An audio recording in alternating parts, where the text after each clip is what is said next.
Hi everyone, just wanted to do a really quick tutorial on how to waist hoop.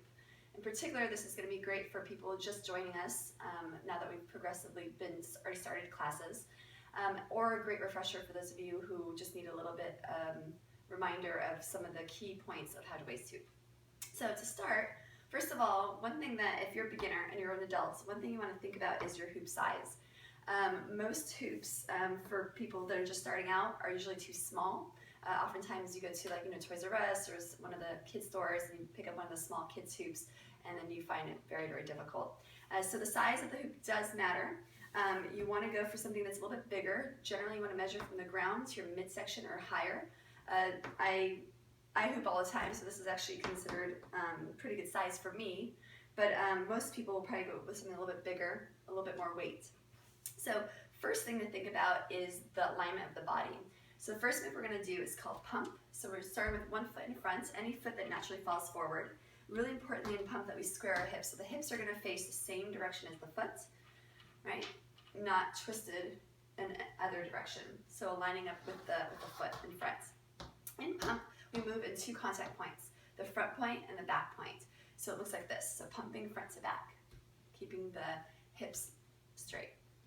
Okay. Now, when we're waist hooping, the movement's actually coming from the waist, not the hips, not the chest, not the legs. Well, secondary movements, perhaps, but right now we're really just focusing on the waist. Now, if you're hooping to the left, usually it's recommended to hoop the opposite the hand you're right with, at least when you're first starting. That's not always the case for everyone, it's okay. But let's just say you're right-handed, you should try to hoop to the left if you can. Makes connecting other movements a little bit easier because you're not forcing the opposite side of the hand to work when it doesn't normally want to as well. So for example, I'm right-handed, I'm going to bring the hoop onto my body, I'm going to connect it to the small of my back.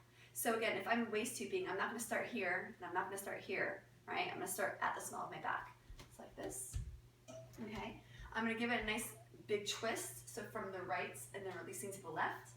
And as soon as I release, the whole hoop is going to make contact around the center of my body, like this. And when I twist and release the hoop, my right hand, when it crosses the front of me, that's my cue to release the hoop. So twist, release, and pump front to back. Okay, so front to back movement. Now a couple things to think about is the alignment of the body. So really importantly, our posture will make a big difference in how well we're going to hoop and how successful we are and what kind of connection we have with the hoop. So really importantly, think about the entire body. So from head to toe, you want to line up everything nice and straight. I'm going to pull up towards the sky, almost like you have a string pulling you at your chest or at your head. Do not suck in, do not hold your breath. Try to relax your shoulders. I know it's really hard in the beginning, you're first starting, but you want to relax the shoulders, pull them back and down and away from you. Nice long spine. And arms are going to be out, okay? Really common things that I see are things like this. This is called T-Rex arms, T-Rex hands. We want to actually open up the chest, open up the heart, arms are going to come out. It gives you an extra bonus little workout, using some extra muscles in the shoulders, right? And you want to start working with this, just the pump position, just kind of getting comfortable here. It takes about 20-30 minutes for most people just to get comfortable. If you're hooping to the left, the points of contact that you want to think about is the front right point. So as the hoop rolls over the front right actually is the point that pushes into the hoop. And as it rolls along the back side, the back left point pushes back.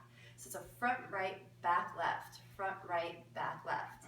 And what is a good practice to have in the beginning, at least when you're trying to get kind of the rhythm, is maybe closing your eyes. So closing your eyes, taking a deep breath in, sending the energy into those 2 points. So front right, back left.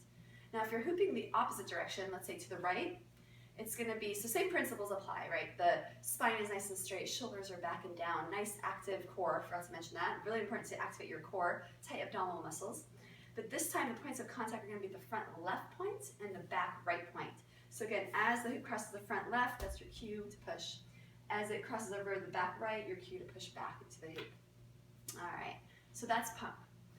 Next is side stance. Side stance position is going to change a little bit. We're going to bring from the front foot, we're going to bring that out to the side. And now we're going to move into still 2 contact points, so 2 front points. So 2 front points, right and left right here, on the waist. And the starting point's the same, so you're going to wind up really big, release to the left, And this time you're gonna move side to side. Now the side to side movement, again, it's not our hips, we're not hip hooping, right? We're actually waist hooping. So the energy is coming from the balls of the feet. So you wanna actually push in the balls of the feet into the earth, sink them in, and you wanna pull up all the way through your entire body, all the way up through to the sky. So again, nice long spine here, active core, tight abdominals, shoulders are back and down, right? And same starting point, but this time side to side. All right, arms are out. All right. A couple things here that you'll notice is if you find yourself doing this, which is very common in the beginning because you're trying to catch the hoop as it starts to fall, it feels like it's falling, you're gonna notice that the hoop is probably gonna fall. So anytime you compress forward, compress or lean, or basically stick your butt out into the hoop is gonna drop. So you do wanna keep everything nice and straight. The tailbone is slightly tucked in and under. You don't want to exaggerate and pull the pelvis forward so far, but you want to tuck it tailbone in and under. Nice long spine. And there we go. Thank you for watching.